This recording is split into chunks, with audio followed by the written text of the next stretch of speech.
저희들의 건강과 안전을 지켜주시고 주일 아침 하나님께 예배 드리게 해주셔서 감사를 드립니다. 코로나로 인해 교회에 같이 모여 예배 드리지 못하지만 우리의 중심을 보시는 하나님께 마음을 다해 단정한 모습으로 드리는 예배가 되게 해주세요. 지난 한 주간 하나님 저희를 많이 사랑해 주셨지만 하나님 기쁘시게 하는 삶을 살지 못하였습니다. 이 시간 회개하오니 용서해 주시고 말씀대로 사는 저희가 되게 해 주세요. 그리하여 하나님과 사람 앞에 칭찬받는 자 되길 기도드립니다. 이제 목사님 말씀 전하실 때 귀담아 듣고 마음판에 새기어 한 주간 몸과 마음이 건강하게 지내게 해 주세요. 예수님의 이름으로 기도드렸습니다. 아멘.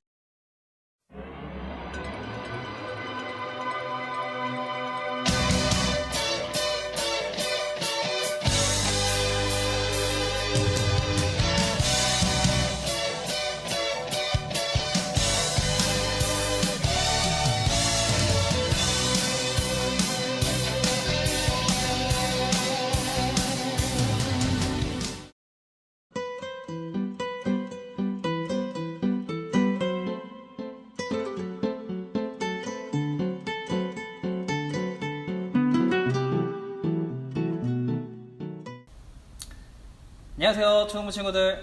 반갑습니다. 한 주 동안 잘 지내셨죠? 목사님이 아까 운동하는 모습을 잠깐 보여줬는데 목사님이 더 격렬하고 더 멋있게 할 수 있었지만 허리가 조금 아파가지고 간단하게 이렇게 해봤습니다. 우리 친구들은 더 멋지게 아마 운동을 할 텐데요. 이렇게 운동을 하고 나면 막 땀도 많이 나고, 그렇게 되면 밖에서 막 놀고 운동하다 보면 이 옷이 더러워지죠. 이 더러워진 옷을 어떻게 해야 될까요? 네, 바로 두 가지 방법 중에 하나가 아닐까 싶습니다. 한 가지는 조용히 땀에 젖은 채로, 물에 젖은 채로, 먼지가 묻은 채로 조용히 잘 방 구석에다가, 옷장에다가 넣어놨다가 나중에 다시 꺼내서 입는다. 1번. 2번은 깨끗하게 세탁기에 돌돌돌 돌려서 나중에 다시 입는다. 여러분은 뭘 선택하시겠습니까? 뭐 말할 것도 없죠. 당연히 2번이죠. 뭔가가 오염되고 더러워지면 이거를 세탁기에 돌리고 다시 깨끗하게 하는 것이 맞습니다. 이렇게 옷이 지저분해지면 우리가 그렇게 관리를 하는데요. 우리의 마음도 마찬가지라는 거예요. 우리의 마음도 깨끗하게 잘 관리를 해야 된다는 거죠. 이제 본격적으로 말씀을 나누려고 합니다. 지난주에 이어서 이번 주에는 마음을 지키기 위해 라는 제목으로 말씀을 나눌 텐데요. 본격적으로 말씀을 나누기 전에 잠시 옷을 깨끗하게 한번 세탁기에 돌려보도록 하겠습니다. 목사님이 하얀색 티셔츠를 오늘은 한번 입어봤습니다. 하얀색 옷이 목사님이 와이셔츠 빼고는 거의 찾아볼 수가 없는데, 요즘 살이 조금 빠져가지고 유일하게 입을 수 있는 이 한 가지 옷. 세탁기에 이렇게 돌려서 옷을 깨끗하게 빨죠. 물론 뭐 아까의 그 검은색 옷이 뭐 이렇게 하얗게 된다 뭐 이런 얘기는 아니지만 깨끗하게 됩니다. 우리가 오늘 나누고자 하는 게 이 마음에 관한 건데요. 우리의 마음도 이렇게 깨끗하게 잘 관리해야 한다는 거예요. 우리는 마음을 깨끗하게 지켜야 됩니다. 왜냐하면 마음이 아름다워야 진짜 아름다움이 거기로부터 나오기 때문이에요. 우리가 8월의 주제가 뭔지 아세요? 목사님이 매달 주제가 바뀔 때마다 예배의 제일 첫 장면에서 화면을 계속 조금씩 이제 바꿔주고 있죠. 주제 테마가 조금씩 바뀌어지고 있는데, 이번 달 아마 처음부터 화면을 잘 본 친구들, 예배를 잘 따라온 친구들은 첫 화면에서 아마 만났을 거예요. 아름다움의 별. 성경에서 말씀하시는 아름다움이란 뭘까? 이거를 우리가 나누고 있습니다. 그래서 지난주에 우리 김성현 전사님과 말씀 나눴죠. 하나님 나라의 스타, 그리고 하나님께서 선택하시는 기준, 이게 뭐라고 했었죠? 지난주 퀴즈였게 됐는데요. 그 정답은 바로 하나님은 중심을 보신다고 하셨죠. 이게 하나님의 선택의 기준이라고 하셨어요. 하나님은 이렇게 중심을 보신다고 했습니다. 사람은 겉모습을 보지만 하나님은 중심을 보세요. 그래서 우리가 우리의 중심된 이 마음을 잘 지키고 깨끗하게 잘 관리하는 게 너무나도 중요하다는 겁니다. 오늘 말씀 한번 읽고 계속 이야기 나눠볼게요. 잠언 4장 23절 말씀입니다. 함께 읽겠습니다. 무엇보다도 내 마음을 지켜라. 내 마음에서 생명의 샘이 흘러나오기 때문이다. 생명에는 아름다움이 있습니다. 죽어있는 어떤 시체나 사체를 보고 참 아름답다 이렇게 이야기하지 않죠. 우리는 살아있는 생명에서 아름다움을 느껴요. 지금은 비록 우리 친구들이 말을 잘 안 듣고 속상하게 해서 부모님께 혼나고 이럴 때도 있지만, 여러분들이 생명을 가지고 이 땅에 찾아온 그 순간만큼은 그 아름다움, 너무나도 아름다운 여러분들 모습에 아마 부모님들이 다 한 번씩은 눈물을 훔치셨을 거예요. 목사님도 그랬거든요. 목사님도 아들 2명 있는데 아이들이 이 땅에 참 생명을 가지고 왔을 때 참 감격해서 눈물이 났던 그런 기억이 납니다. 이 생명의 근원이 바로 마음으로부터 나온다. 이 생명샘의 근원이 마음이다 라고 오늘 잠언 말씀에서 이야기해 주는 거예요. 그래서 우리는 마음을 깨끗하게 지켜야 하고 가꿔야 하는 것입니다. 지난주 말씀 가운데 등장한 이 다윗이 하나님의 마음에 합한 사람이다 라는 평가를 받았습니다. 참 이게 욕심나는, 목사님도 개인적으로 굉장히 욕심이 나는 평가인데요. 하나님의 마음에 합한 사람. 왜 그랬냐면 이 다윗의 마음이 정말 깨끗하고 하나님을 향한 순수한 마음이 있었기 때문이에요. 그 마음을 가지고 있었기 때문에 다른 게 아니라 골리앗이 하나님과 그리고 이스라엘 백성들을 모욕할 때 그거를 참지 못하고 뛰쳐나가서 싸울 수 있는 용기가 바로 이 마음으로부터 왔던 것입니다. 다윗은 이런 깨끗한 마음을 가지고 있었고 그로 인해서 골리앗을 맞설 수가 있었죠. 윤현부 전사님 누군지 아시죠? 임경배 전사님이라고 있습니다. 우리 임경배 전사님이 체격도 좋으시고 하잖아요. 무려 주짓수와 복싱을 배우신 분입니다.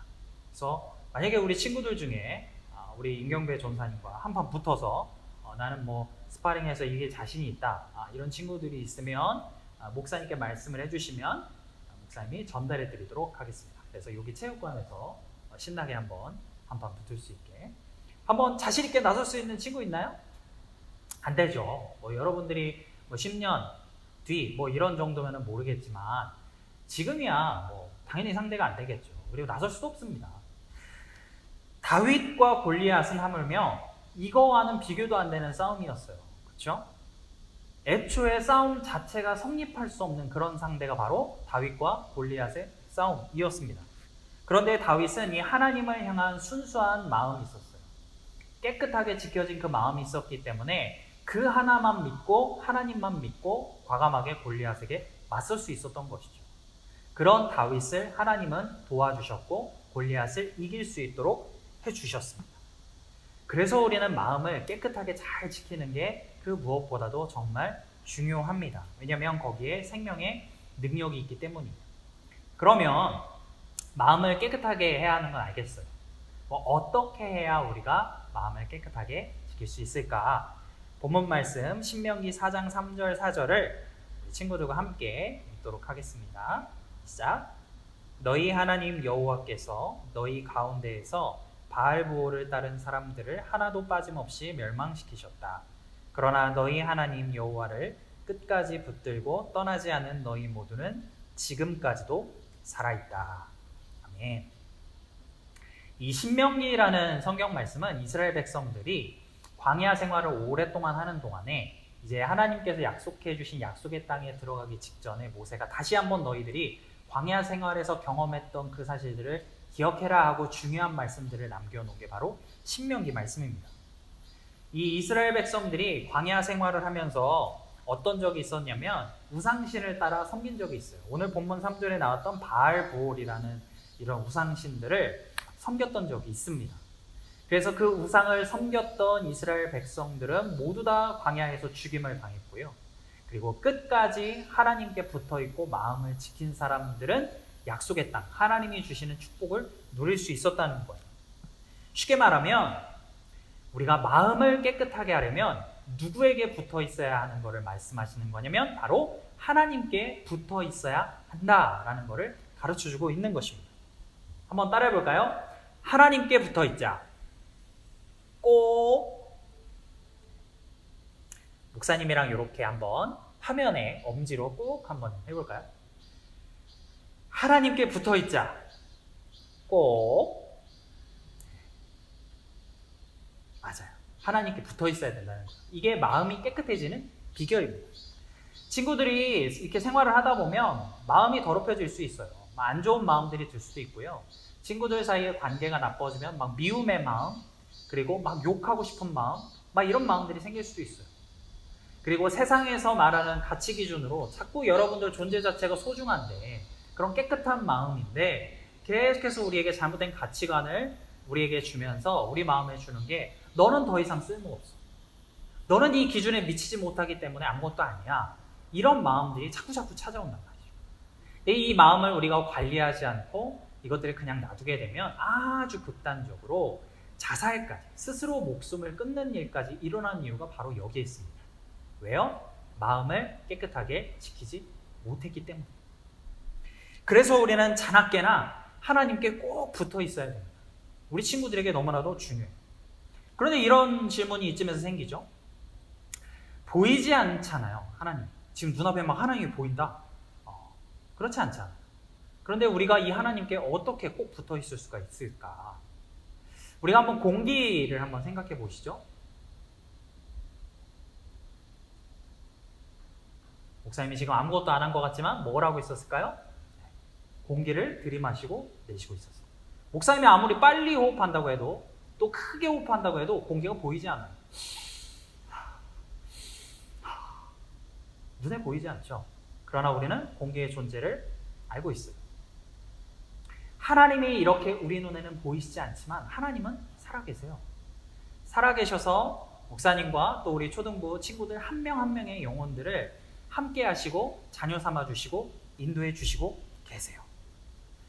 그런데 이 보이지 않는 하나님께서 보일 수 있게, 만날 수 있게 우리에게 허락해 주신 게 있어요. 그게 바로 말씀입니다. 요한복음 1장 1절을 같이 한번 읽어보도록 하겠습니다. 시작. 태초에 말씀이 계셨습니다. 그 말씀은 하나님과 함께 계셨고 그 말씀은 하나님이셨습니다. 태초가 언제일까요? 영어 성경으로는 in the beginning 이라는 단어를 쓰고 있어요. 세상이 언제 출발했을지 모르지만 창조 이전에 어떤 세상의 시작, 하나님께서 그때에서부터 말씀으로 계셨다는 거예요. 놀라운 이야기죠. 하나님이 곧 말씀이라는 겁니다. 그러니까 우리가 말씀이 하나님이시기 때문에 마음을 지키기 위해서 하나님과 가까이 해야 하는데, 눈에 보이지 않는 하나님을 우리가 어떻게 붙잡고 어떻게 가까이 가느냐? 바로 우리 눈에 보여주신 하나님의 말씀을 가까이 하는 거예요. 그 말씀에 붙잡혀 사는 거예요. 이게 바로 하나님께 꼭 붙어 있는 겁니다. 마음을 잘 지키기 위해 하나님께 꼭 붙어 있어야 한다는 것, 그리고 하나님께 가까이 있다는 것, 이게 무엇을 말하는 거냐면 바로 하나님의 말씀을 가까이 한다는 것을 의미를 합니다. 우리가 매주 홀리 미션을 하는 이유도 바로 여기에 있어요. 지난주도 김성현 전사님이 홀리 미션으로 암송을 말씀해 주셨죠. 우리 친구들 잘하고 있는지 모르겠어요. 꼭 실천하시길 바랍니다. 이것들을 해 나가는 이유는, 그리고 지지난주에는 스마트폰, 목사님이 되게 감동받았어요. 홀리 미션 적용해서 어플을 지은 친구들도 있고 유튜브에 자주 보는 채널이 있는데 그것도 금식한다고 이렇게 구독 취소를 한 친구도 있고, 여러 가지 소식들을 들었습니다. 너무너무 감사하더라고요. 근데 이런 것들을 하는 이유는 다른 어떤 게 아니라 우리 친구들이 하나님께 어떻게 하면 더 가까이 갈 수 있을까? 우리 친구들이 하나님의 말씀과 어떻게 하면 더 가까워질 수 있을까? 그런 것들을 위해서 바로 이런 미션을 드리는 겁니다. 이번 주에도 쉽지만 중요한 홀리 미션을 이쯤에서 알려드리도록 할게요. 오늘 나눈 본문이 잠언 말씀도 있었지만 신명기 4장에 있는 말씀입니다. 그래서 우리 친구들이 오늘부터 우리 가족분들과 함께 신명기 4장부터 하루 한 장입니다. 오늘부터 하루 한 장. 그러면 토요일까지가 되면 신명기 10장, 4장에서 10장까지를 읽게 될 거예요. 하루에 한 장. 꼭 가족과 함께 번갈아 가면서 한 구절씩 한 구절씩 읽는 겁니다. 너무너무 중요한 말씀들이 그 안에 잘 담겨져 있어요. 우리 친구들이 이 말씀을 읽으면서 우리 친구들과 가족들 모두 하나님과 더 가까이, 그래야 마음을 깨끗게 할 수 있는 그런 한 주가 되었으면 좋겠습니다. 우리 친구들 말씀을 가까이 해야 합니다. 그게 곧 하나님을 가까이 하는 것이기 때문입니다. 그리고 그래야 마음을 지킬 수 있기 때문이에요. 히브리서 말씀에는 하나님의 말씀의 능력을 이렇게 말씀하세요. 목사님이 한번 읽어줄게요. 하나님의 말씀은 살아있고 힘이 있으며 양날 선 어떤 칼보다도 더 예리해 혼과 영과 관절과 골수까지 찔러 쪼개기까지 하며 마음의 생각과 의도를 분별해냅니다. 엄청나죠? 이게 말씀의 능력이에요. 왜냐하면 말씀이 곧 하나님이시기 때문입니다. 말씀을 가까이 하고 또 그렇게 가까이 함으로 우리의 마음을 깨끗하게 잘 지켜서 다윗에게 하나님이 함께 하셨던 것처럼 우리 친구들도 하나님과 함께 함으로 그렇게 아름답게 이 세상을 살아가는 우리 초등부 Ykids 친구들이 되기를 예수님의 이름으로 축복합니다. 마음을 깨끗하게 잘 지켜서 그렇게 하나님의 축복을 누리는 우리 친구들이 되기를 바랄게요. 자, 매주 퀴즈 나가고 있습니다. 선물도 매주 드리고 있어요. 우리 친구들 설교 잘 듣고 많이 동참해 주시기 바랍니다. 이번 주는 놓치지 말고 퀴즈. 자, 목사님이 아까 본문 말씀을 읽던 중에 마음이 생명의 샘의 근원이라고 했습니다. 그러면 우리 친구들이 마음을 지키기 위해 누구에게 꼭 붙어 있어야 한다고 말했을까요? 누구에게? 세 글자입니다. 누구에게 꼭 붙어 있어야 하는가? 퀴즈의 정답을 목사님이나 아니면 카카오 채널 그리고 선생님들께 단문을 보내주면 친구들의 축하 선물을 보내드리도록 하겠습니다. 아셨죠? 우리 친구들 꼭 해낼 줄 믿습니다. 자, 목사님이 우리 친구들을 위해서 마지막으로 기도하고 예배 마칠게요. 사랑해 주님 감사합니다. 우리 사랑하는 초등부 친구들을 축복합니다. 우리 친구들의 마음을 늘 지켜주시옵소서. 무엇보다 하나님을 가까이 함으로 하나님의 말씀을 가까이 함으로 우리를 깨끗게 하시는 그 하나님을 경험하게 하시고 또 마음을 잘 지켜 하나님의 마음에 합한 자로 다윗과 같이 이 땅에서 귀하게 쓰임받고 또 하나님의 기쁨이 되는 우리 초등부 친구들이 될 수 있도록 함께하여 주시옵소서. 감사합니다. 예수님의 이름으로 기도합니다. 아멘. 자, 한 주 동안도 꼭 마음을 깨끗하게 지키는 우리 초등부 친구들이 될 줄로 믿습니다. 자, 다음 주에 또 만나요. 안녕.